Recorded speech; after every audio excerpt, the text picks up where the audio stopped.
Y en esta tercera sesión no solo vamos a estar viendo que obviamente nosotros tenemos que imitar a Jesús, sino el cómo hacerlo, ¿no? Y creo que sería bueno que leyésemos unos versículos precisamente en Santiago, aunque hoy vamos a estar más centrados en la persona de Jesús, también pensando que es domingo, ¿no? Los domingos, yo al menos, incluso aunque esté aquí, es como que te nace el vestirte un poco mejor, afeitarte, decir, hoy es el día del Señor, ¿no? Y qué bonito es recordar a Jesús, ¿no? A veces vivimos nuestras vidas muy atareadas, pero no podemos olvidarnos que el énfasis principal de la vida cristiana es parecerse a Cristo, por eso nos llamamos cristianos. Y me gustaría que leyésemos en Santiago, capítulo 1, y fijaos lo que dice el versículo 17. Dice así, Santiago 1, 17: toda buena dádiva y todo don perfecto desciende de lo alto, del Padre de las luces, en el cual no hay mudanza ni sombra de variación.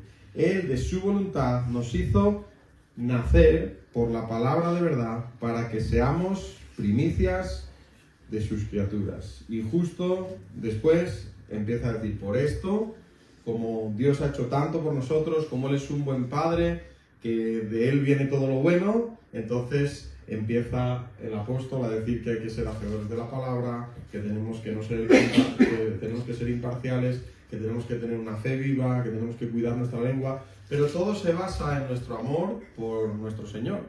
Y obviamente, cuando pensamos en portarnos bien, yo siempre tengo el miedo de que pensemos que esto se trata de hacer solo cosas o ser una religión más, ¿no? ¿Cuántas veces os han preguntado, ¿y en tu religión qué no se permite o qué está prohibido en tu religión? A mí me lo decían en el instituto así de veces, ¿no? Incluso, bueno, llegaron a burlarse de mí durante un tiempo porque yo tenía claro que hasta que no me casase no podía estar con chicas, ¿no? Y bueno, es un tema que, obviamente, como está el mundo tan sexualizado, pues había personas que se burlaban de mí, bueno, en fin, algunas de mi clase hasta alguna vez se ponían así como la chaqueta, así como si fueran monjas, así, cuando se acercaban a mí. En fin, tengo historias de cómo a veces pues me han avergonzado por ser cristiano, pero yo siempre les decía lo mismo, que no es una cuestión de qué tengo que hacer para agradar a Dios, sino yo hago las cosas porque Él hizo algo por mí primero, me amó, se entregó por mí, y lo mínimo que puedo hacer ahora es vivir para Él. Y creo que de esto va un poco lo que vamos a estar viendo en esta mañana. Vamos entonces con nuestro pequeño repaso. Entonces lo primero que veíamos era que la inmadurez se manifiesta y que estos hermanos claramente tenían algunos problemas de inmadurez. ¿Y en qué se veía ¿En qué se veía la inmadurez? En primer lugar, capítulo 1, impaciencia en las pruebas. En segundo lugar, capítulo 2, una incongruencia de vida, ¿verdad? Que una cosa es lo que decimos y otra cosa es lo que hacemos. Y Dios quiere que tengamos una fe viva, que si de verdad decimos que amamos a Dios, que lo demostremos. Y por eso decía el texto claramente, tú dices que tienes fe, pues muéstramelo a través de tus obras. En capítulo 3 decíamos que la inmadurez muchas veces se demuestra por la falta de control de nuestra lengua. Y es cierto que es algo en lo que hay que trabajar. Que había peleas y codicias y que tenían problemas entre ellos y que había egoísmo y falta de oración, claramente se veía ahí una inmadurez y nosotros nos analizábamos el primer día, decíamos, Señor, perdón si en alguna de estas áreas yo demuestro cierta inmadurez. Y cuando realmente nos humillamos delante del Señor y le pedimos ayuda, dice precisamente Santiago que nos humillemos bajo la poderosa mano de Dios y Él nos exaltará. Y dice claramente que Dios resiste a los soberbios, pero da gracia a los humildes. Cuando nosotros nos humillamos delante de Dios y le pedimos perdón, Él nos ayuda. Estuvimos viendo ayer ese acróstico con la palabra grano, que tiene que ver con que Jesús murió y al morir llevó mucho fruto, y nosotros también tenemos que morir a nuestra vieja naturaleza. Y cuando eres maduro, pues guardas la calma. Era todo lo contrario a lo que habíamos visto en la primera sesión. Y qué bueno es que podamos reflejar que hemos conocido a Cristo con nuestra vida. Pero sabéis, hoy llegamos a ese tercer punto en el que nos damos cuenta que por nosotros mismos no podemos. ¿quién tendría que ser nuestro modelo como cristianos? Es el Señor Jesús. Y había hecho una pequeña comparación de que Jesús realmente, lo tenéis también en las notas, cumple precisamente con todo esto. Jesús es el varón perfecto. Y me gustaría que me acompañaseis un momento a Efesios capítulo 4, versículo 13. Vamos a Efesios capítulo 4, versículo 13. Dice así. Pero...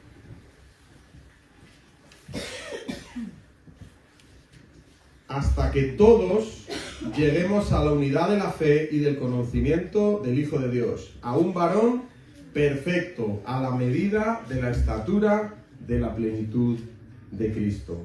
Fijaos que el deseo del apóstol Pablo para los efesios, ¿cuál era? Que todos llegasen a la unidad de la fe y que nos parezcamos ¿a quién? A Cristo, que es el varón perfecto. Y volvemos a lo mismo, esa palabra perfecto no quiere decir sin pecado, porque dice que tenemos que llegar a ser varones o mujeres perfectas, sino que vuelve a la palabra original que veíamos en Santiago 1.4, para que seáis maduros. Es decir, que Cristo Jesús demostró que era el varón perfecto, y ahí sí que no tenemos que preocuparnos de si es perfecto o maduro, sino que Él fue maduro, fue perfecto y lo hizo todo bien. Cristo es esa persona a la que nos tenemos que parecer. Y dice que a la medida de la estatura de la plenitud de Cristo. ¿Y qué dice el versículo 14? ¿Alguien que lo lea? ¿Qué dice? Verso 14. Así ya no seremos niños, zarandeados por las olas y llevados de aquí para allá por todo viento de enseñanza y por la astucia y los artificios de quienes emplean artimañas engañosas. Gracias. Dice para que ya no seamos niños, para que no seamos inmaduros. Un niño por naturaleza es inmaduro y no podemos, yo no me imagino a ningún padre, ¿verdad?, a un niño de 3 años diciéndole ¡inmaduro! ¿Pero cómo haces esto? Entiendes que es inmaduro. Ser inmaduro en sí no está mal, porque es solo un proceso en tu aprendizaje. Y claro, a un niño no le podemos acusar de inmadurez. Igual que a un nuevo en la fe no le podemos acusar de inmadurez. Pero sí nos vamos a enfadar con nuestro hijo ya adolescente cuando hace cosas de niño pequeño, o con nuestro hijo que tiene 30 años y sigue haciendo cosas de niño. Ahí es cuando le dice, hombre, yo creo que ya es momento de que comas tú solo, ¿no? Entendemos, ¿no? La inmadurez no es que sea en sí mala, sino que la inmadurez es para una persona que todavía sea pequeña, pero cuando crecemos, entonces ya no debe ser así. Y el apóstol Pablo se enfada y hay momentos en los que les llega a decir a los corintios, por ejemplo, dice, bueno, yo creo que es ya momento, ¿no? Y el apóstol en algún momento dice, algunos de vosotros tendríais que estar muy por delante y todavía estáis atrasados. Y el apóstol Pedro también. Por lo tanto, si ya llevamos años en la fe, tenemos que decir, tienes que ser una persona madura. ¿Cuántos años en la fe llevamos? Bueno, vamos a hacer una encuesta rápida. ¿Cuántos lleváis en el Señor más de 40 años? Hace más de 40 años que conocisteis a Cristo. Vale. ¿Cuántos hace más de 30 años que conocisteis a Cristo? Pues sí que te convertiste en jovencita. ¿Cuántos lleváis más de 20 años en el Señor? ¿Vale? ¿Hace 10 años o así que conocisteis a Cristo? ¿Hace 5 años que conocisteis a Cristo? ¿Hace menos de 3 años que conocisteis a Cristo? ¿4 o 5? ¿Hace cuánto que conocisteis a Cristo? El último aquí que se haya bautizado, ¿quién ha sido? Que levante la mano. Hace un año. Hace un año, Daniel. Yo vi a Nico en un vídeo también, pero justo él no está. Muy bien. Pues, claro, no se puede esperar lo mismo de Daniel que de Eduardo, que ha levantado la mano, y yo creo que si digo, hace 50 también levanta la mano. Entonces, claro, y 60 también. Claramente tenemos que estar en lugares diferentes. Y la vida cristiana no se trata tanto de compararnos con los demás, porque entonces enseguida saldríamos ganando. ¿Cómo se hace? Pues te comparas con el peor, eso hacen los niños. Vienen y dicen, he sacado un 6 en un examen, y dicen, hombre, 6 es un poco... Bueno, pero el otro sacó un 0,5, ya, hombre, pero aquí hubo otro que sacó un 9, sí, pero ese no te lo cuentan. Porque nos comparamos siempre con el que va peor, y entonces eso nos ensalza a nosotros. Pero qué importante es entender que el cristianismo se trata de compararse con Cristo. Y cuando tú te comparas con Cristo, sales siempre perdiendo. ¿Qué tenemos que hacer? compararnos con el Señor Jesús y decir, madre mía, cuánto nos queda. ¿Por qué no vamos a Hebreos capítulo 4, verso 15, y vamos a ver 3 versículos? Alguien que busque Hebreos 4, 15, otra persona que busque Juan 13, 15 y otra persona que busque Primera de Pedro 2, 21. Yo lo que suelo hacer es, para que sea rápido, cuando uno desee leer el texto dice yo y así sabemos quién lo va a leer. A ver, Hebreos 4, 15. Solo hay que decir yo. Bueno, y buscarlo luego, claro, si no. Adelante. ¿Quién? Yo. Muy bien. ¿Quién ha dicho yo? Primero. Venga, Sheila, muy bien. Juan 13, 15. David. ¿Y Primera de Pedro 2, 21? Yo. Vale. Bien, muy bien. Pues venga, vamos a leer estos 3 textos y tenemos que ver qué tienen en común. Adelante. Hebreos 4:15. Nuestro sumo sacerdote comprende nuestras debilidades, porque enfrentó todas y cada una de las pruebas que enfrentamos nosotros. Sin embargo, él nunca pecó. Juan 13:15. Porque ejemplo os he dado para que como yo os he hecho, vosotros también hagáis. Y Primera de Pedro 2:21. Para esto fuisteis llamados, porque Cristo sufrió por vosotros, dándoos ejemplo para que sigáis sus pasos. ¿Qué tienen en común estos 3 versículos? Un modelo a seguir. Claramente se nos está diciendo en Hebreos 4:15 que Jesús ha pasado por lo mismo que nosotros, pero sin pecado. Pero no podemos decir, no, es que yo no sé cómo lo haría Jesús. Sí lo sabemos porque Él pasó por lo mismo que nosotros. Nos dice Juan 13:15 que cuando Él lavó los pies de sus discípulos, ¿qué dijo?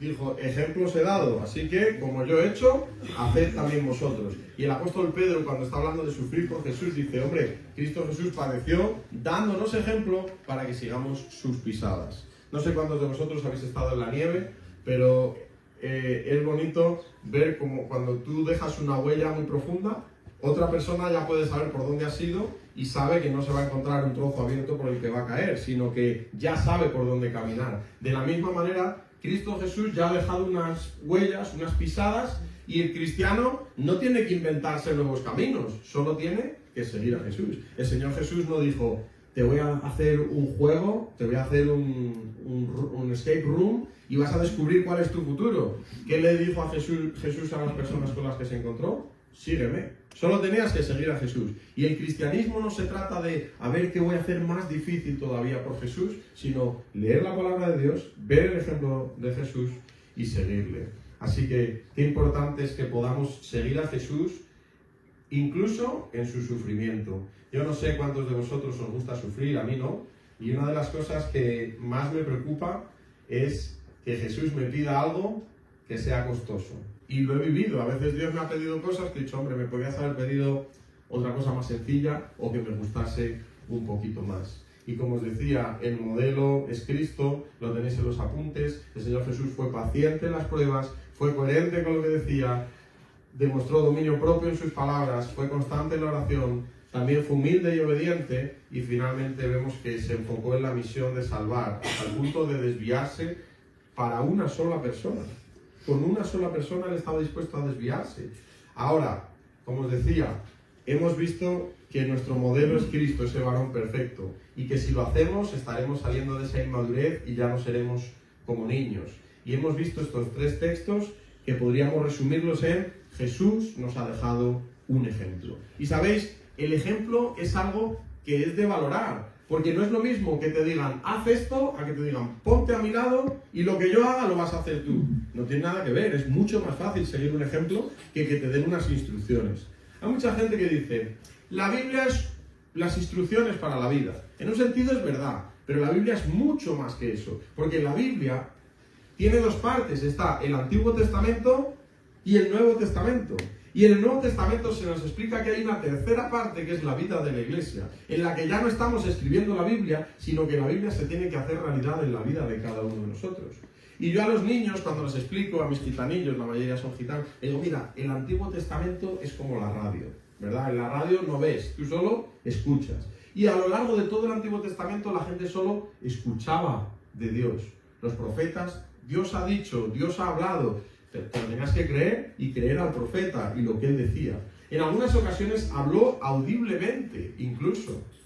¿Ves? Dios hablaba cara a cara con Moisés, Dios habló con Josué y le dijo, esfuérzate y sé valiente, pero solo era su voz. Pero en el Nuevo Testamento, vamos a recordar dentro de poco la Navidad, lo que hace Dios es que deja su trono y viene a habitar entre nosotros. Por eso el nombre de Emmanuel. Y cuando Él empieza a habitar entre el ser humano, entonces ya no es solo la radio, sino que ya tenemos la televisión y además la tenemos en color. Podemos ver a Jesús paseando con sus discípulos, parándose por un enfermo, tocando leprosos, ayudando a la viuda de Naín, que ni siquiera había pedido ayuda, resucitándole a su hijo, y vemos cómo el Señor Jesús vivía. Ahora ya es más fácil, ya no es solo imaginarse a Dios, sino que vemos a Dios en el rostro de Jesucristo. Si alguien nos pregunta ¿cómo es Dios? Es como Jesús. Podemos saber cómo es Dios porque se ha revelado en la persona de Jesucristo. Nos dice Juan capítulo 1 que a Dios nadie le ha visto jamás. El unigénito Hijo que está en el seno del Padre, Él le ha dado a conocer. Y dice también un versículo después, la ley vino por medio de Moisés, pero la gracia y la verdad vinieron por medio de nuestro Señor Jesucristo. Por lo tanto, la ley y las enseñanzas de Dios, Antiguo Testamento. El cumplimiento de la ley y Dios hecho hombre en el Nuevo Testamento. Y todo eso está perfecto, pero el Señor Jesús dijo, igual que Dios Padre me ha enviado a mí, yo voy a enviar a la tercera persona de la Trinidad, que es el Espíritu Santo, el Espíritu de consolación. Y si leemos en Juan 14 dice, ese Espíritu de verdad al cual el mundo no puede conocer, es el que yo voy a enviar y estará con vosotros, pero dice también estará en vosotros. Y esa es la parte que tenemos que entender en esta mañana. Porque si entendemos que Emmanuel no es solo que Jesús vino para estar con los judíos hace 2000 años, sino que Emmanuel es que Dios quiere vivir con nosotros hoy, eso va a hacer que todo cambie. Primero para conocer a Cristo de verdad y ser cristianos, pero también para ser buenos cristianos que sigan el ejemplo.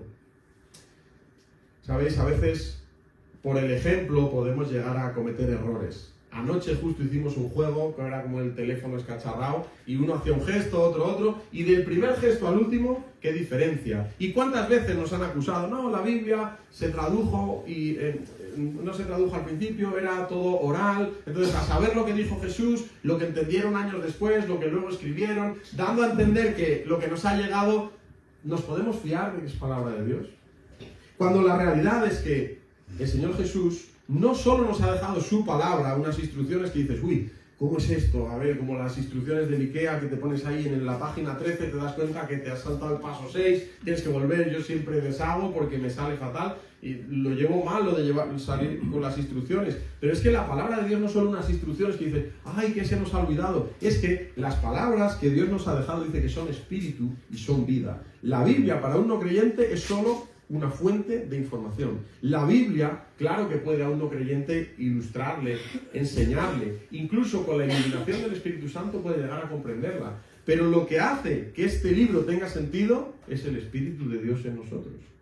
Porque dice la palabra de Dios que nadie puede entender las palabras espirituales si no tiene una mente espiritual.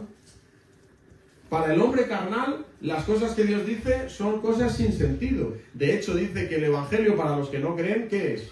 Locura. Pero para nosotros es salvación. Ahora, no solo es que el Antiguo Testamento sea la radio, no solo que el Nuevo Testamento es la televisión, sino que el Espíritu Santo hoy en día, en la vida de la iglesia, es como esas experiencias que te regalan de Wonderbox, ¿verdad? Que te dicen, toma, vale por un día en un spa, o te vale por 2 noches de hotel. Bueno, pues la experiencia que Dios nos ha dejado es que todo cristiano tiene el privilegio de pasar todo el tiempo que quiera con Dios a solas o en comunidad en la iglesia. Hay gente que el otro día estuvo mi sobrino con eso de que tiene leucemia, le ayudaron y a través de una asociación le invitaron a que estuviera en el nuevo estadio del Barcelona. Yo no iría ni pagándomelo, pero bueno, él fue allí. Y cuando él estaba allí conoció a Lamine Yamal y conoció a Cubarsí y conoció a Araujo y estaba emocionado porque había estado con gente famosa, ¿verdad? Y luego nosotros el domingo nos vamos a encontrar con Cristo mismo y a veces no lo valoramos. Pero es que en tu propia habitación puedes estar con el Rey de Reyes, con el Creador del Universo y te pierdes esa experiencia. Yo a veces estaba a puntito de perder experiencias, de esas que te regalan, pero luego no llega el momento, y el otro día tuve que llamar, pedir por favor, me lo devolvieron en un crédito. 3 años tuve para gastar la experiencia. Y los que se habían casado hacía ya no sé cuánto, ¿habéis gastado la experiencia? No, todavía no. Bueno, la hemos regalado para que la uséis. Al final usé 2 en 1 y les dejé a mis hijos para usarla. Toman los hijos, ya con 3 hijos, toman los hijos y nos vamos y disfrutamos de la experiencia. El Espíritu Santo es esa experiencia que Dios nos deja para que podamos convivir con Dios y saber cómo actuar. Ya no es solo las instrucciones para que sepamos el modelo, sino que el Espíritu Santo de Dios vive con nosotros para que podamos saber cómo hacer las cosas. Y el Espíritu Santo es nuestro mayor enseñador, es nuestro mayor maestro. Ha habido veces, yo tengo una experiencia muy graciosa de un hombre que es un pesado, es un chapas. Cuando te coge, no voy a decir ni de dónde es, por si esta grabación llega a algún lado, pero bueno, es horrible, empieza a hablar de, bueno, pues, este hombre fue a un campamento al que yo he ido muchos años, y había gente que eran de otro sitio de España, y en ese otro sitio de España escriben un folleto en la iglesia mensual, y es gordo, y hay anécdotas, y suelen poner un testimonio. Y una chica dice, voy a contar mi testimonio. Y cuando cuenta su testimonio dice, a mí me cogió este hombre por banda y me convertí. Y yo digo, madre mía, el Espíritu Santo, ¿cómo actúa, no? La mayoría andan huyendo de este hombre y Dios usó a este hombre para que esta chica conociera el Evangelio. Porque el Espíritu Santo, por más torpe que seas, si tú tienes el Espíritu de Dios dentro de ti, el Espíritu Santo va a trabajar, va a actuar. Y te va a ayudar a que sigas el modelo de Jesús. La Biblia no es solo un libro de instrucciones, sino que estas palabras son espíritu y son vida. Y cuando tú tienes el Espíritu Santo y te acercas a la palabra de Dios, el Espíritu Santo te enseña qué tienes que hacer. Y esto es importante entenderlo. Ahora, después dejadme que vuelva, porque la palabra de Dios no solo que es información, sino que es transformación, nos transforma. Pero qué importante es que entendamos por qué queremos ser transformados, por qué queremos madurar. No solo queremos madurar para que los de la iglesia digan, uff, cómo ha crecido espiritualmente fulanito, vamos a promocionarle a diácono, en unos añitos lo hacemos anciano, luego lo hacemos pastor principal, luego lo hacemos predicador de pastores, y luego los que predican a pastores pues se juntan allí en un sitio muy lejos, y entonces esta persona va a ir y va a ser predicador de los que predican a pastores, y al final ya eres tan maduro que te hacen un cuadro, este es el hombre más maduro, la mujer más madura. Hay personas que se toman la vida cristiana como que es una competición, ir elevándose, y yo he conocido a personas que dicen, tú sabes los sitios que se van los pastores, pues yo voy aquí a predicarle a las conferencias de pastores. Y notas a personas que en el mundo espiritual pretenden medrar o crecer personalmente lo que a lo mejor no han podido crecer en el mundo secular, en una empresa, ¿verdad? Y entonces en la iglesia intentan ser famosos. Mucho cuidado, porque vamos a ver que hay muchas personas que se quieren presentar como modelos ante la sociedad. Y aunque luego volveré atrás, esto de la comparación a veces me pone un poco enfermo, porque cada vez hay más influencers cristianos, ¿verdad? Personas que se muestran como, yo voy a enseñarte sobre Dios. Y lo que ha pasado ya en los últimos años, no voy a mencionar casos más cercanos que quizás son más dolorosos para mí, pero uno de los casos que a mí no me afectaba, yo conocí a Ravi Zacharias en Indonesia en una conferencia, y cuando yo lo vi, la verdad que me impresionó cómo hablaba, lo bien que explicaba el Evangelio, cómo explicaba desde el punto de vista de la filosofía, desde el punto de vista de la metafísica, una persona que era matemático, no sé qué, no sé cuántas carreras, luego se ve que incluso mintió sobre su currículum. Lo cierto es que yo admiré a esta persona, dije, wow, cuánto sabe. Me pareció un modelo a seguir, pero hace unos años también, después de volver, eso era 2016, pues en el 2019 creo que fue, empezaron a salir informaciones que ahora se pueden contar porque ya está contrastado y todo. Este hombre había sido un abusador.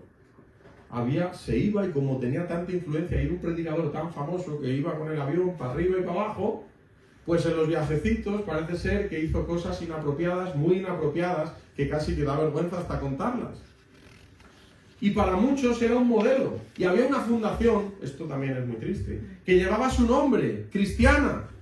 Entonces, imagínate una fundación cristiana, que por cierto, si alguna vez montáis algún ministerio, no le pongáis vuestro nombre. Intentad buscar otro nombre. Juan el Bautista tenía la opción de montar el Juan Bautista Ministries y decidió llamarse solo Una Voz que Clama en el Desierto. Él no quiso ser un protagonista, él dijo, yo soy solo una voz, el protagonista es el que viene después de mí. Y cuando haya personas que veis que se presentan como modelos, cuidado, porque el modelo siempre es Cristo Jesús.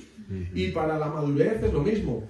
Si una persona te dice, cópiame, malo. El único que te puede decir, sígueme, es Jesús. Ahora, si tú ves a alguien que es un ejemplo, por supuesto, Dios nos pone personas en nuestro camino para que las imitemos y lleguemos a la madurez. Eso es cierto. Y en eso se basa el discipulado.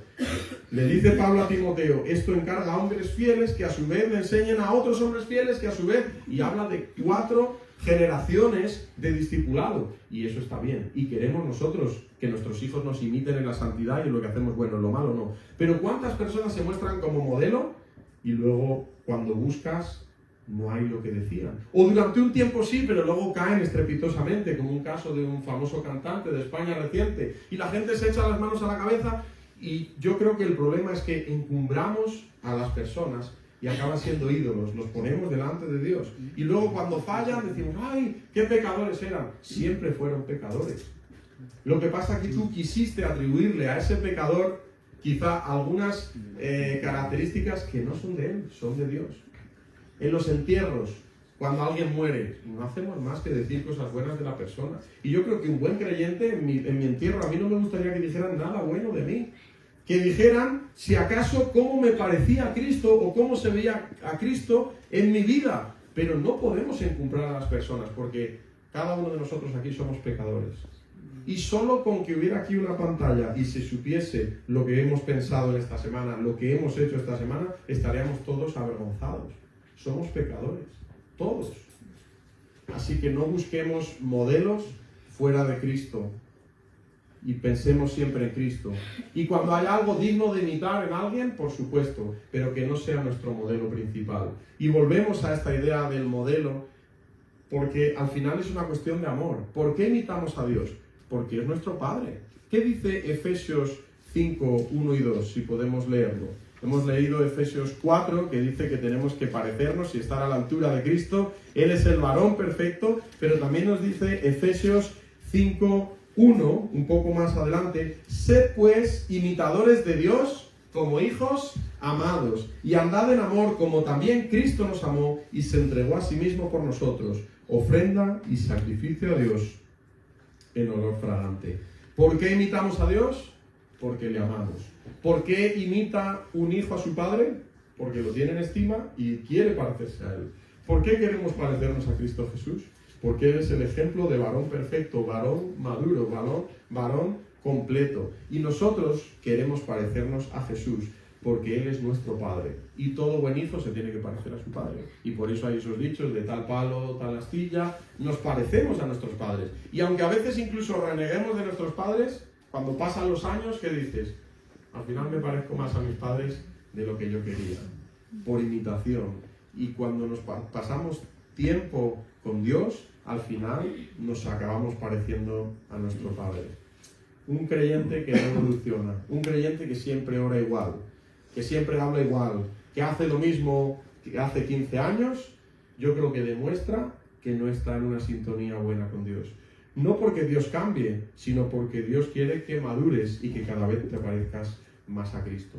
Un creyente que toda la vida tiene mal carácter y que dice yo, genio y figura hasta la sepultura, es no entender el Evangelio. El Evangelio es transformación para parecernos más a Cristo. Y volviendo un poco a lo que os decía, cuidado con los modelos, porque creo que nunca ha habido tantos ídolos y tantas personas que se han interpuesto entre Dios y el hombre como en esta generación. En esta generación, a través de las redes sociales, hay miles de hombres y mujeres cristianos que se están llevando ellos la gloria en vez de Dios. Y tenemos que tener cuidado. Y podríamos incluso ir a nuestro Instagram y empezar a darle a unfollow, a no seguir a todos aquellos que ves tú que... Además, yo muchas veces lo percibo. Digo, yo creo que claramente se están intentando llevar la gloria a ellos. No veo que estén llevando a la gente a Cristo Jesús. El Señor Jesús, siendo el Hijo de Dios, Él siempre llevó a la gente al Padre. Y nosotros, muchas veces, estamos viendo a personas que se llevan ellos toda la gloria. Y eso es algo que a Dios no le gusta, porque Él no quiere compartir su gloria con nadie. Él es inigualable. Nadie ha muerto por ti, solo el Señor Jesús. Él fue el que murió, como dice Juan 12:24, fue ese grano que fue muerto, fue molido por nuestros pecados, el castigo de nuestra paz fue sobre Él y por su llaga nosotros hemos sido curados. Entonces, ¿quién es el que merece toda nuestra alabanza y nuestra adoración? Es Jesús. Así que cuidado con ensalzar a otras personas. Como creyentes, entonces, qué importante es decir, huyo de la inmadurez, sé cómo puedo ser bendecido por Dios cuando de verdad cumplo con lo que decía Santiago y empiezo a actuar como una persona madura. Pero la finalidad no es ser el más maduro, que me encumbren, que me nombren no sé qué, sino es agradar a tu buen Padre, que es Dios. A la vez agradar a tu Salvador, que es el Señor Jesús. Y a la vez no incomodar a tu compañero de habitación, o mejor dicho, tu invitado, que es el Espíritu Santo. Cada vez que tú pecas, el Espíritu Santo está ahí. Y dice que el Espíritu Santo se puede entristecer, que el Espíritu Santo se puede apagar, que puedes mentir o intentar engañar al Espíritu Santo. Es una persona, es la santa persona de Dios mismo viviendo en tu corazón. Y qué pena cuando pecamos alegremente. Y lo digo con temor y temblor, porque yo soy el primero que muchas veces a sabiendas peco. David decía, Señor, líbrame de los pecados que me son ocultos. Eso es una oración de una persona que ha llegado a una santidad muy alta, diciendo, Señor, creo que estoy actuando bien, pero si en algo actúo mal y yo no lo sé, te pido perdón. Yo todavía no he llegado ahí, yo sé, yo no hace falta buscar pecados ocultos, sé perfectamente los que tengo. Y digo, Señor, otra vez he vuelto a caer y te pido perdón. Y es que la vida cristiana no es una vida de repente me hago cristiano y a partir de ahí todo va bien, ¿no? Sino que es una vida que unos días vas mejor, otros días caes, el Señor perdóname, el Señor te restaura, vuelves a estar cerca de Él. Y siempre tenemos que vivir con esa conciencia de imitar a Cristo, pero que en nuestras fuerzas no podemos. Ahora, esto es el Evangelio. El Evangelio tiene que ver con la incapacidad del hombre, tú no puedes, y la capacidad de Dios para salvar. Jesús sí pudo cumplir con toda la ley, cumplió toda la ley, y por eso su muerte fue el sacrificio válido. Y por eso Él resucitó, porque si hubiera sido un pecador más, se hubiera quedado en la tumba, porque la muerte hubiera podido retenerle. Pero porque nunca pecó y resucitó, dice claramente que resucitó para nuestra justificación. Él es el Cordero de Dios que quita el pecado del mundo. Ahora, para poder imitar a Jesús, hay que tener a Jesús en el corazón. Porque si no, estamos en una religión y eso no se puede. En la antigüedad había un montón de gremios. Y, por ejemplo, si tu padre era tapicero, tú de mayor muy probablemente ibas a ser tapicero. Y si tu padre era albañil, albañil. O si era carpintero, carpintero. Y solo las personas más estudiadas alcanzaban quizá otro oficio. Pero lo normal era seguir con el oficio de tu padre. Y lo que hacía el padre era que desde chiquitito te iba llevando a su taller, ibas a su lado, te iba enseñando y se aprendía por imitación. De hecho, es la mejor forma de aprender. Y por eso, generación a generación, había orfebres famosos, porque sus padres les habían enseñado también. Y de alguna manera, yo creo que la mejor manera para que entendamos de imitar a Jesús es tener al Espíritu Santo al lado y que te vaya enseñando, ir día tras día viendo lo que Él hace. No solo con las predicaciones, ojo, una predicación una vez a la semana, te vas un poco compungido y te arrepientes, pero al día siguiente estás igual. Como no tengas el Espíritu Santo contigo que cada día te acompaña y te enseña, de un domingo a otro domingo no cambia mucho. Y creo que mucha gente de la cristiandad, el problema más grande es que no han sido transformados. Y esto, la semana esta que dejamos en nuestro grupo de hogar, estuvimos hablando de la iglesia y veíamos que hay una iglesia visible, una iglesia invisible, una iglesia local y una iglesia universal. Y veíamos que la iglesia local es la iglesia visible, pero que hay una iglesia invisible de personas que no están en nuestra iglesia, pero que son salvas, están en otros lugares. Quizá donde menos te lo esperas hay un creyente que ha creído en Cristo. pero a la vez la iglesia local tiene personas que a lo mejor todavía no han creído en el Evangelio, que conocen, pero que no han sido transformados. Y mi padre decía que del cielo al infierno hay solo 30 centímetros, que de aquí a aquí. ¿Dónde está el corazón? Aquí a la izquierda, ¿no? No soy médico. Solo 30 centímetros. Y los hijos de creyentes, yo el primero, a veces tenemos que decir, no es solo una cuestión de conocer de Jesús y lo que Él dice, es que Jesús viva en tu corazón. ¿Sabéis? Escuché hace unos años, y creo que fue en un curso que hice de Pontea, muy bueno, que decía, bueno, siendo sinceros, todavía era el curso de Rabbi Zacharias Foundation, para que veáis que aún dentro de lo malo hay cosas buenas, y que a veces desechamos al pecador, pero si hizo algo bueno, muchas veces decimos, no cantes esa canción de ese hombre porque ahora está no sé dónde. Bueno, también cantamos el Salmo 51 y lo escribió David después de pecar. Pero sí que es cierto que dice la Biblia que examinemos todo y retengamos lo bueno. Y cuando yo hice este curso me encantó esta parte que decía, ¿en qué se basan todas las religiones? ¿En el hacer, en el creer o en el sentir? Hay muchas religiones que son más de, haz esto, por buenas obras. Hay otras que son del creer. Y yo creo que la religión evangélica, sin salvación, que la hay, es así, mucho conocimiento. Pero luego hay otras, sobre todo orientales, que tienen que ver con el sentir, ¿verdad? Todo eso de la meditación, ahí el sentimiento. Y es triste que en España, yo me fijo que ahora la decoración, cuando la gente quiere que parezca relax, todos meten a Buda ahí, ¿no? Y unas piedrecitas, y dices, pero si la verdadera relajación es estar con Jesús, que sabes que ya conoce el futuro, ¿verdad? Buda, ¿qué vas a ver? Yo tener un gordo en mi casa para darle de comer todo el día, no, yo prefiero tener a Jesús en mi casa. Pero es verdad que ha engañado el diablo a la sociedad pensando que las religiones que se basan en el sentir son las buenas y son las peores.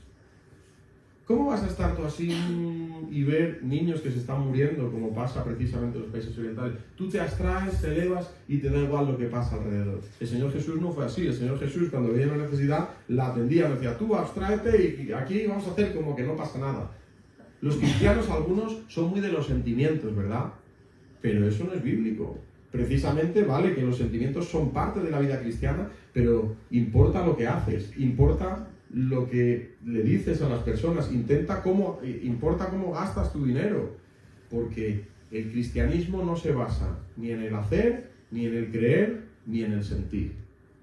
Existen las tres cosas, hay que creer cosas, hay que hacer cosas y hay que sentir cosas, porque qué triste también es cuando estamos cantando canciones tan preciosas y estamos así, ¿no? No puede ser que la gente baile más en una boda que cuando estamos recordando que Jesús resucitó. No es posible o no debería ser posible que un cristiano se emocione tanto con un gol de España, pero luego no se emocione en el culto cuando estamos recordando la obra tan maravillosa que el Señor ha hecho en nuestras vidas. Así que tiene que haber sentimiento, tiene que haber creencia, tiene que haber obras, el hacer. La fe sin obras es muerta, pero el cristianismo se basa en algo que trasciende, que va más allá, que es el ser. Tienes que ser una nueva criatura. Cuando Nicodemo se acercó a Jesús en el capítulo 3, le dijo, yo soy un buen religioso, yo creo lo que tú sabes que hay que creer, porque él conocía el Antiguo Testamento. Yo hago muchas cosas, y yo siento muchas cosas, y conozco que tú has venido de Dios, porque nadie puede hacer las obras que tú haces si Dios no está con él. Y él pensaba que Jesús le iba a decir, estás en lo correcto, crees bien, además te estás dando cuenta ya de quién soy yo. Pero Jesús fue a la base del cristianismo. ¿Qué le dijo? Tienes que nacer de nuevo, tienes que ser un nuevo Nicodemo.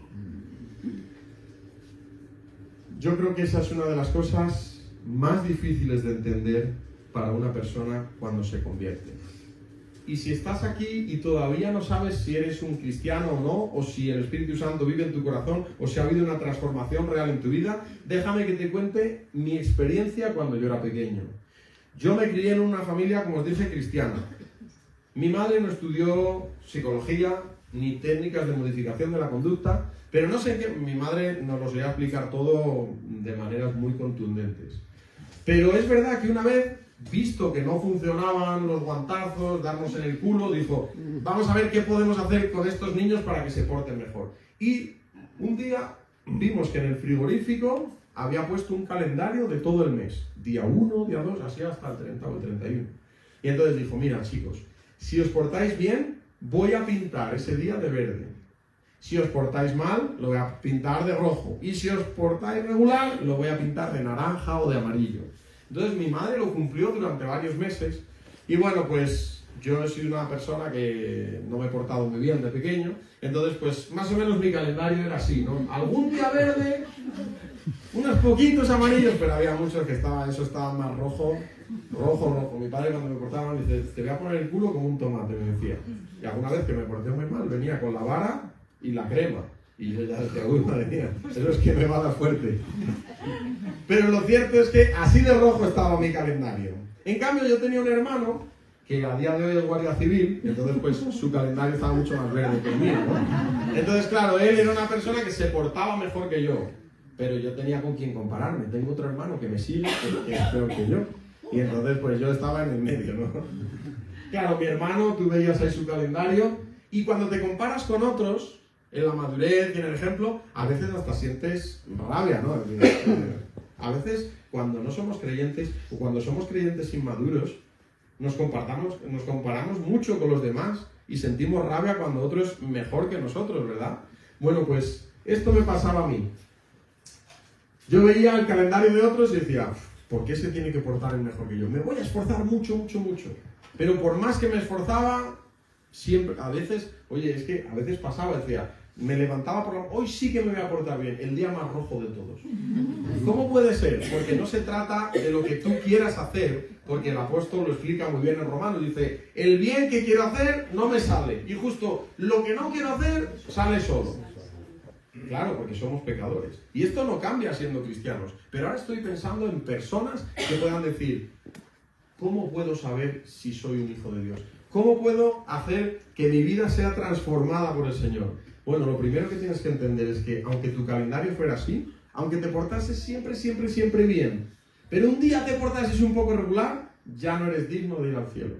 Porque en el cielo no puede entrar ningún pecado. Y cuando yo le digo esto a mis alumnos, dicen, profe, entonces nadie entra al cielo. Digo, efectivamente, nadie entra al cielo. El único que pudo entrar al cielo fue Jesucristo. ¿Por qué?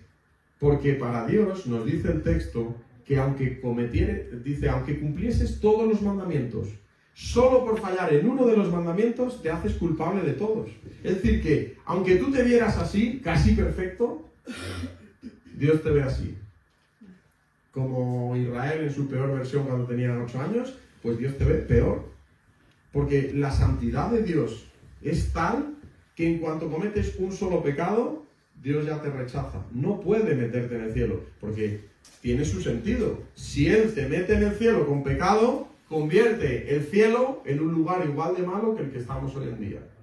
Y una de las mayores bendiciones de Dios cuando el hombre peca, ¿sabéis cuál es? Cerrar el huerto del Edén y poner unos ángeles para que no accedan al árbol de la vida. Es una de las mayores bendiciones. Claro, a veces en el castigo hay amor, pero no lo entendemos. Yo cuando mi padre me pegaba, me decía, te pego porque te quiero. Digo, sí, claro. Y ahora soy yo el primero que a veces no se lo digo, pero lo pienso. Digo, yo corrijo a mis hijos porque los amo, porque quiero que de verdad sean personas de bien. Cuando Dios quita al hombre y a la mujer, al ser humano del huerto del Edén, dice, vamos a hacer que no vuelvan a entrar al Edén. No sea, dice el texto, que extiendan su mano al árbol de la vida y vivan para siempre. Pero ¿qué pasa? ¿Que Dios no quiere que vivamos para siempre? Con pecado no. Con pecado no, porque vivir para siempre con pecado, eso es lo que ya vivimos y el infierno. Dios quería apartarnos del Edén, hacer la obra de la salvación, que Cristo nos salve y que una vez limpios podamos entrar al cielo, para que así solo entren las personas limpiadas por Cristo Jesús y no haya ni un solo pecado en el cielo. Porque si entrase un solo pecado, qué ruina, volver a un lugar igual de malo que en el que vivimos. Y yo no sé cuánto odias tú el pecado, pero a veces para odiar el pecado necesitas que el pecado te haga daño, ¿verdad? Mientras que tú pecas y te va bien, entonces lo disfrutas. Pero cuando te das cuenta de lo que el pecado arruina, cuando ves a una persona que ha sido abusada, cuando ves a una persona que muere por un cáncer y dices, esto es por culpa del pecado. Cuando tú ves a un niño maltratado físicamente, dices, esto es por culpa del pecado. Cuando tú ves una familia destruida, eso es por culpa del pecado. Y todas las cosas que te desagradan de este mundo son por culpa del pecado. Y si tú anhelas el cielo, tienes que entender que Dios te ve así y que solo hay una manera de poder ir al cielo. Y es reconocer tu pecado y decir, si es que yo por mí mismo no puedo. Las religiones te dicen, esfuérzate, esfuérzate, tú esfuérzate y luego Dios va a ponerlo todo en una balanza y si pesa más lo bueno, eso es un engaño del diablo. Solo con que haya un pecado ya no puedes entrar al cielo. Y entonces, ¿cómo puedo entrar al cielo? Pues la manera es muy sencilla. Te tienes que humillar. Decir, no doy la talla, yo no puedo. Pero te arrodillas y reconoces que Jesús tuvo este calendario. Que Jesús nunca pecó. Nunca tuvo una mala palabra. Nunca desobedeció a sus padres. Y cuando estaba en vida, Él llegó a decirle a los que le intentaban acusar, le dijo, ¿quién de vosotros me puede decir un pecado que ya haya hecho? Lo dijo con palabras un poco más difíciles. ¿Quién de vosotros me redarguye de pecado? ¿Quién puede convencerme de que yo he pecado? Y nadie contestó. Si yo digo eso en mi iglesia, levantan todos la mano. Si yo digo eso en mi familia, todos levantan la mano. Si yo digo eso en mi colegio, incluso todos levantarían la mano. Porque ¿quién no ha pecado? ¿Quién no ha hecho algo malo? Pero cuando vemos que Jesús nunca pecó, ese modelo nos tendría que impresionar, porque yo hasta la persona más buena que conozco le he visto en sus momentos malos también. Y como os decía, personas que a lo mejor admiraba, me he dado cuenta de que son pecadores, y más pecadores de lo que aparentaban y de lo que yo pensaba. Y si miras a tu izquierda vas a ver un pecador, salvo que tengas la pared, y si miras a la derecha vas a ver a otro pecador. Somos pecadores. Leíamos un libro hace tiempo con Dani y Tati, teníamos tiempos como matrimonio a veces de estar juntos y leer juntos y aprender juntos, y leímos un libro que se llamaba Cuando pecadores dicen acepto. Y una de las cosas, el libro no es que sea especialmente bueno, pero te dice una verdad tremenda. Dice, mira a tu marido y dile, tienes pecadora para rato. Y dice, mira a tu mujer y dile, tienes pecador para rato, porque te has casado con un pecador. Te has casado con una pecadora. Y lo mismo en la iglesia, te sorprendes, me ha mirado mal, pero ¿qué quieres? Si somos pecadores, la iglesia de Alpedrete está llena de pecadores. Y si quieres ir a una iglesia que no haya pecado, te tendrás que esperar al cielo. Mientras tanto, tenemos que convivir con pecadores. Obviamente, no queremos personas pecadoras que les guste pecar y hacernos daño, pero sí que tenemos que entender que el pecado ha arruinado todas las vidas. Y si tú estás aquí y no sabes si eres cristiano o cristiana, hazte esta pregunta. ¿Yo me pienso que esto es creyendo en no sé qué, haciendo no sé qué o sintiendo no sé qué? ¿O he descubierto que lo que tengo que hacer es morir a mí mismo y que sea Cristo el que viva por mí? Darle mi calendario y decirle, Señor, mi vida es tuya y ahora tienes que ser tú el que viva mi vida. Si yo intento por mis fuerzas, es imposible. Pero si tú vienes a mi vida, me cambias y te quedas a vivir en mi corazón y vives mi vida, entonces el Padre sí que va a quedar complacido. Entonces sí que me va a ver justo. Y cuando ahora alguien me dice a mí, ¿por qué tú puedes ir al cielo? Yo le digo, porque el examen no lo paso yo. Porque si no estaría en el infierno. Pero porque Cristo murió en la cruz, tuvo una vida perfecta, resucitó para nuestra justificación. Ahora, toda persona que crea que la ira de Dios ya no va a caer sobre él, sino que cayó sobre Cristo en la cruz y dice, Señor, perdóname, me arrepiento, cambia mi vida, no mejorará un poquito, no, hazme una nueva persona, tengo que ser una nueva persona. Y yo con 13 años dejé de ser el Israel de antes y Dios puso en mí una nueva naturaleza. Y por eso la Biblia nos habla de que los cristianos tenemos dos naturalezas. El no cristiano, ¿cuántas naturalezas tiene? Una, la pecaminosa. Pero los cristianos tenemos la naturaleza divina. Dios ahora vive en nuestro corazón. Y eso es lo que te va a llevar al cielo. Porque Dios nos ha sellado, a los que somos cristianos aquí, nos ha sellado con su Santo Espíritu. Y dice que nos ha dado las arras de nuestra herencia. Yo me ha tocado hacer transacciones varias veces, sabéis lo que son las arras, ¿no? Tú le das un dinero y dices, te doy este dinero y me comprometo a comprar tu casa. ¿Y qué pasa si te echas atrás? Que pierdes las arras. Dios nos ha dado una herencia y para que sepamos que esto va en serio, ¿qué nos ha dado por señal? Al Espíritu Santo, nos lo ha dado. Y nosotros tenemos al Espíritu Santo dentro de nosotros. Y dices, ¿cómo va a perder la Trinidad al Espíritu Santo? ¿Cómo Dios va a perder al Espíritu Santo? Es imposible. Por eso nuestra certeza es totalmente segura. Y hay gente que dice, qué orgullosos sois los evangélicos, ya tenéis el cielo asegurado. Los católicos nos lo ganamos. Pero es que todas las religiones pretenden ganárselo. Los testigos de Jehová también se tienen que ganar la salvación. Los mormones se tienen que ganar la salvación. ¿Quién más se tiene que ganar la salvación? Los musulmanes se tienen que ganar la salvación. Pero es que si empezamos a tirar de la manta, todas las religiones te dicen, tú quieres el cielo, te lo tendrás que ganar. Y el Evangelio te dice, no te esfuerces que no vas a poder. Cristo ha ganado el cielo y lo que tienes que hacer es humillarte, porque claro, si lo ganas tú, habría orgullo. Yo me lo he ganado y vosotros todavía no habéis llegado. Pero si hay humildad, dices, no, yo no podía, pero me humillé y le dije, Señor, sálvame, sálvame, hazme una nueva criatura. Y cuando yo tenía 13 años, el Señor hizo una obra en mi corazón y yo ahora no voy al cielo porque sea bueno, sino porque soy un pecador que lo ha reconocido y dice, yo ahora voy con el Espíritu Santo. Y Dios no va a perder a su Santo Espíritu. Él me ha sellado y no solo eso, sino que cuando llegue al cielo, al que le hacen el examen, yo voy a entrar presentando el examen de Jesús, no el mío. Claro, dice que Dios se complace en su Hijo. Él dijo desde el cielo, cuando se bautizó Jesús, él podía haber quedado como un pecador más. Bueno, uno más que se bautiza. Y eso no podía ser. Que Jesús pareciese uno más arrepintiéndose con Juan el Bautista no podía ser. Entonces se abrió el cielo y Dios desde el cielo que dijo, este es mi Hijo amado en el cual tengo complacencia a él oír. Y eso es un poco lo que va a pasar cuando entremos al cielo. Que entre Fernando y entonces diga, entra Fernando. Fernando murió. Si entra es porque el Hijo de Dios le amó y se entregó a sí mismo por él. Y como dice el apóstol Pablo, ahora ya no vive Fernando, vive Cristo en él. Y lo que ahora vive en la carne, lo vive en la fe del Hijo de Dios, el cual le amó y se entregó a sí mismo por él. Así que cuando entremos a las puertas del cielo, ¿tú en qué calidad vienes? Yo vengo por ser bueno. Pues date la vuelta porque no puedes. Pero si tú dices, yo vengo como un pecador que un día acepté a Jesús en mi corazón, le di mi vida y mira a ver qué tal se ha portado Jesús. Y dice, perfecto, porque yo me complazco en la vida de mi hijo. Y si tú entiendes que el examen lo pasó Jesús, tú solo tienes que aferrarte a Jesús. Y volvemos al punto inicial.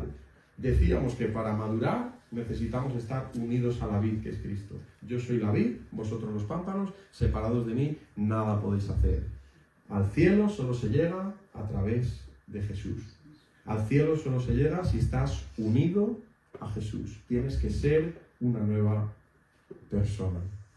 Y me gustaría ir terminando con una anécdota que escuché hace mucho tiempo de un hombre que tenía muchísimo dinero, pero a su hijo le tocó ir a la guerra. Y resulta que durante la guerra su hijo fallece, pero ese hijo, antes de morir, había hecho un cuadro. Y lo que hace... ese hijo antes de morir se había hecho muy amigo de otro soldado y el otro soldado lo que hizo fue que dibujó a este chico. A lo mejor conocéis esta anécdota, pero creo que expresa muy bien la idea de cómo se puede llegar a ser salvo. Este soldado se presenta ante la mansión y le dice, mire, no me conoce, yo soy un soldado y yo fui el que estuve al lado de su hijo cuando su hijo murió. Y entonces yo, que sepa que su hijo incluso murió para salvarme a mí, así que le he hecho un retrato a su hijo y quería que lo tuviese solo como una memoria de su hijo. Cuando el hombre desenvuelve el lienzo, realmente podía identificar un poco a su hijo, las facciones. No estaba muy bien hecho, pero por ese valor sentimental y porque era el retrato de su hijo, le gustó tanto que lo tuvo guardado mucho tiempo.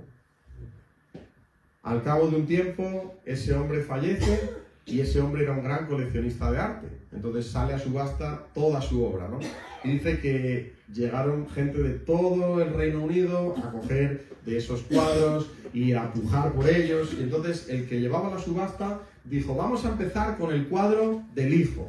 Y entonces dice que presentó el cuadro, cuando lo vieron los artistas que le entendían, ¿quién da algo por el cuadro del hijo? Y entonces uno dijo, a ver, saca ya los Rembrandt, los Van Gogh, los cuadros importantes, quita ya ese cuadro, no, nadie puja por él. Pero al final una persona dijo, bueno, yo doy 20 libras por ese cuadro. Y entonces dice que el hombre dijo, vale, vendido. Dio un golpe y dijo, se ha terminado la subasta. Claro, la gente enfadada, pero bueno, ¿y cómo se subasta todos los demás? Y dice, mira, el hombre cuando falleció dijo que el que se llevase el cuadro del hijo se llevaba todos los demás cuadros. ¿Qué valor le estás dando tú a Jesús? Porque si te llevas a Cristo es que lo tienes todo. A veces queremos tantas cosas en la vida y lo único que necesitamos es a Cristo. Y hay una canción en inglés que dice, dame a Cristo. Y se repite constantemente. Yo no sé qué has tenido en la vida, qué has perdido, yo no sé qué anhelas, pero lo único que necesitas es a Cristo. Y podemos querer mucho a nuestros seres queridos, pero lo único que necesitamos de verdad, es a Jesús. Porque para ir al cielo, lo único que se necesita es confiar en Jesús, creer en Jesús. Y qué bonito es que Jesús, Él sí que fue un varón perfecto, pero es que además Él completó la obra. Veíamos que el verbo que se usa para completo o perfecto, cuando veíamos que el varón de Dios tiene que ser perfecto, usaba la palabra teleio, que es ese verbo, pero es que cuando Jesús está en la cruz, usa ese mismo verbo, lo que pasa es que lo conjuga y dice tetelestai en el griego, que significa completado está, todo está hecho. Y nuestra versión lo traduce como consumado es. Pero es que si vas a Apocalipsis hay un versículo que ya al final de los tiempos, ¿sabes lo que dice Jesús? Hecho está.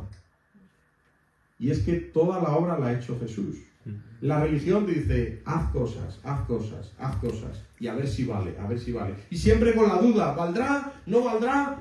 Toda la vida indecisos. Pero dice Jesús, el que tiene al Hijo, tiene vida eterna. Y no vendrá condenación, mas ha pasado de muerte a vida. ¿Por qué? Porque todo lo hizo Jesús en la cruz. Así que, qué bonito es pensar que Jesús lo hizo todo. Que esta alabanza que hemos tenido esta mañana es para Jesús porque Él nos ha salvado. Y si estás aquí y el Señor no te ha salvado, no pienses que hay que tener un credo, que también. No pienses que hay que hacer, que también. Eso viene después. Lo primero que tienes que hacer es decirle, Señor, transfórmame y hazme una nueva persona. Quiero ser un hijo tuyo. Y entonces dejas de ser un hijo del diablo, porque dice que éramos hijos de ira, lo mismo que los demás, y empiezas a ser un hijo de Dios. Todos somos criaturas de Dios, pero no todos somos hijos de Dios. Durante 13 años de mi vida no fui un hijo de Dios. Pero cuando me arrepentí de mis pecados y clamé a Él, el Señor me hizo su hijo. Y ahora conviven dos naturalezas en mí. A veces sale el Israel de verdad, y ese es al que no hay que ensalzar cuando me muera, ¿verdad?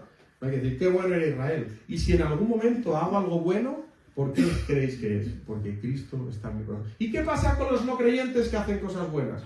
Están hechos a imagen y semejanza de Dios. Y todavía el diablo y el pecado no nos han estropeado por completo. Pero lo que nos nace como pecadores es pecar. Y lo único que nos libra del pecado y nos lleva al cielo es Jesucristo en nuestras vidas. Os dejo un himno que creo que como creyentes tendríamos que, no sé si cantar, pero al menos tener presente. Decía así este viejo himno: oh Cristo, en tu muerte yo quiero pensar, tu amor me enternece y me hace anhelar, que tengas en mí fruto de tu dolor y pongas tu trono en mi corazón. De burla una caña cual cetro te dan, con mofa te visten ropaje real.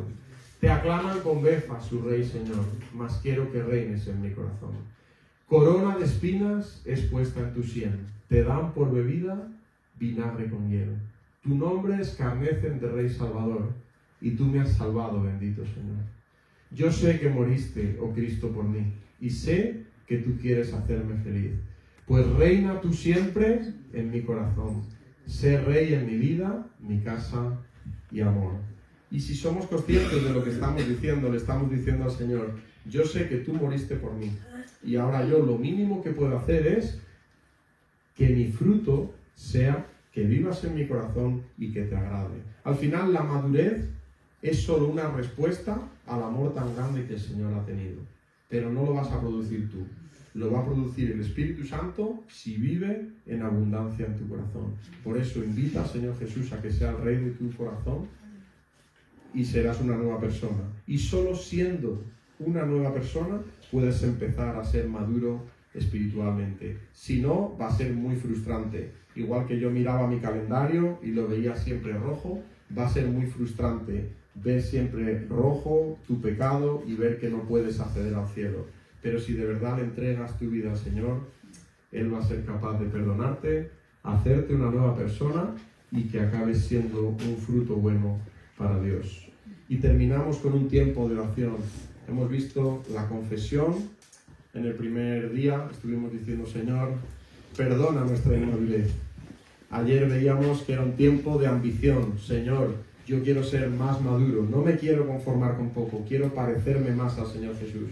Pero es que hoy tenemos que llegar a la adoración, a la devoción y, si no has creído en Cristo, a una decisión. Y es por eso que os invito a inclinar nuestro rostro y terminar este tiempo con una devoción real en nuestras vidas y decir, Señor, yo sé que la madurez pasa por admirarte cada día más y adorarte. Señor, queremos ser conscientes de cuánto nos queda para llegar a ser como Cristo. No permitas que nos comparemos con ninguna otra persona, ni que admiremos a ninguna otra persona.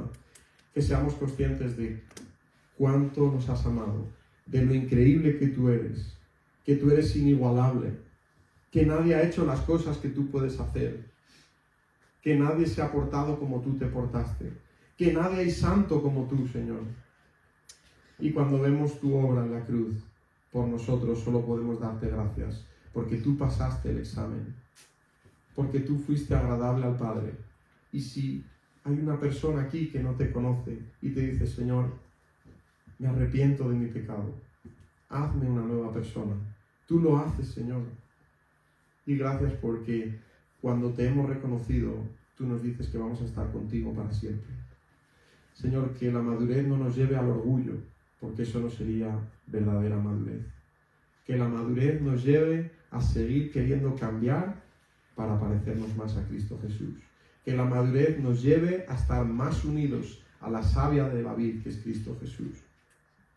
Que la madurez nos lleve no a hacer las cosas en nuestras fuerzas, sino a tener al Espíritu Santo de Dios que vive en nosotros en cuenta. Santiago les dice que no maquinen tanto qué van a hacer el día de mañana, sino que digan, si Dios quiere, haremos esto o aquello. Señor, queremos hoy pedirte que no se haga nuestra voluntad, sino la tuya. Que el Padre Nuestro no lo recitemos quizá cada día, pero que sí que lo vivamos, que vivamos buscando tu voluntad y no la nuestra. Que los no creyentes que hay aquí puedan decirte, Señor, vive en mí, hazme una nueva persona.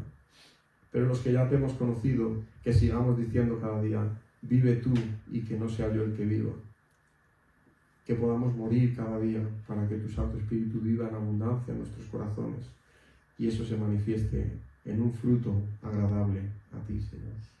Que seamos frutos maduros para que el agricultor se goce y que vea el fruto de la aflicción de su alma y quede satisfecho. En el nombre de Cristo Jesús.